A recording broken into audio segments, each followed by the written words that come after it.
Before we start, the background gameplay you're watching is Cyberpunk 2077, Phantom Liberty. I've been gaming for most of my life, and if there's one thing I've learned, it's that being a gamer doesn't just mean playing games. It means making questionable decisions, spending money you shouldn't spend, grinding things you don't even enjoy anymore, and sometimes realizing way too late that you've been chasing something that doesn't actually matter. So today I want to talk about the dumbest decisions I've made as a gamer, not just the obvious ones, but the ones that taught me the most.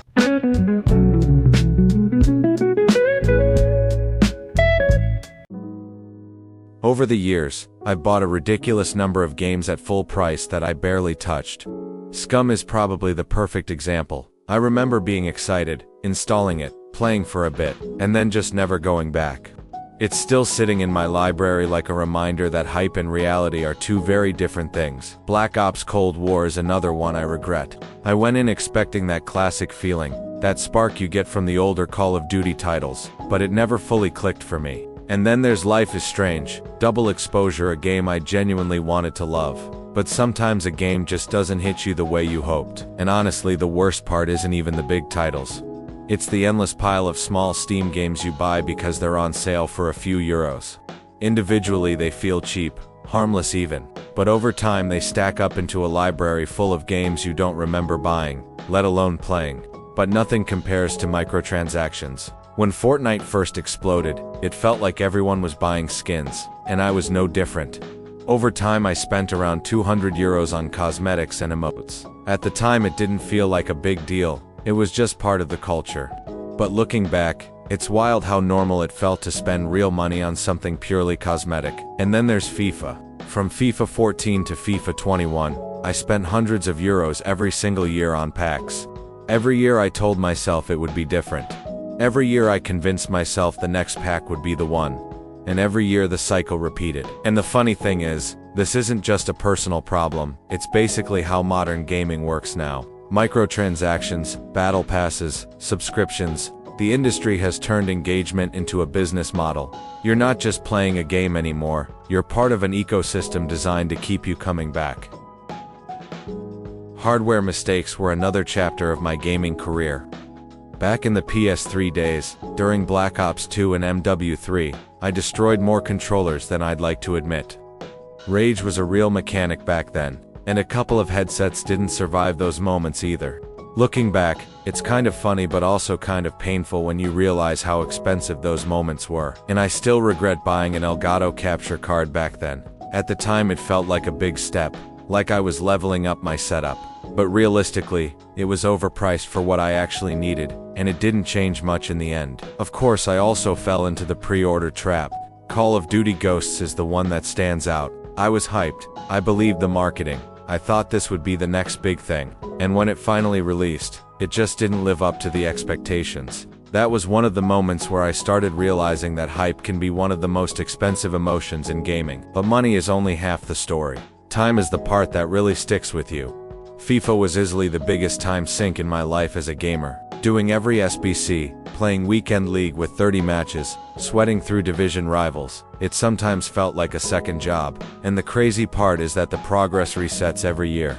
All that effort, all those hours, just gone the moment the next title drops. And in Black Ops 2, I went all the way and unlocked diamond camo for every weapon. At the time it felt like an achievement, like proof that I'd mastered the game. But I never did anything like that again. Because at some point you realize you're not chasing fun anymore, you're chasing completion. Zombie high rounds were another rabbit hole. I remember my run on the tomb in Black Ops 6 where I reached round 362. And if you've ever done high rounds, you know exactly what happens at some point. The excitement disappears, and it becomes a test of patience more than skill. When I finally stopped, it wasn't because I couldn't continue, it was because I realized I didn't even want to. There were also so many times where I kept playing games even though I wasn't enjoying them anymore. Especially FIFA, a lot of Call of Duty titles after Black Ops 2, and even some racing games. And that's one of the weird things about gaming. Sometimes you don't notice you're not having fun until you stop. When it comes to content creation, my mistakes were less about doing the wrong thing and more about timing. Between 2022 and 2024 I barely played because I was working 2 jobs. And when real life gets busy, gaming naturally takes a step back. On Twitch, one of my biggest early mistakes was streaming way too short, sometimes only 1 or 2 hours. It's hard to build momentum when you're just getting started and the stream ends right when people begin to show up. But one thing I never really did was chase trends. I've always uploaded what I personally find entertaining. I rewatch my own videos multiple times to make sure I stand behind them. And yeah, when I look back at older content, I sometimes think, what was I doing? But that's just part of improving. The interesting thing is that gaming itself has changed a lot over the years. Today everything is about retention, engagement, and live service models. Games are designed to keep you playing, keep you grinding, keep you coming back every day. And sometimes the biggest mistake you can make as a player is forgetting that it's supposed to be fun. At the end of the day, all these dumb decisions are part of the journey. They're the reason I understand what I actually enjoy now. They shaped how I approach games, how I spend my time, and even how I look at the industry. So yeah, I've wasted money, I've wasted time, and I've definitely made my fair share of mistakes. But honestly, I wouldn't erase any of it, because every bad decision taught me something, usually the hard way. And if there's one thing I've learned, it's this.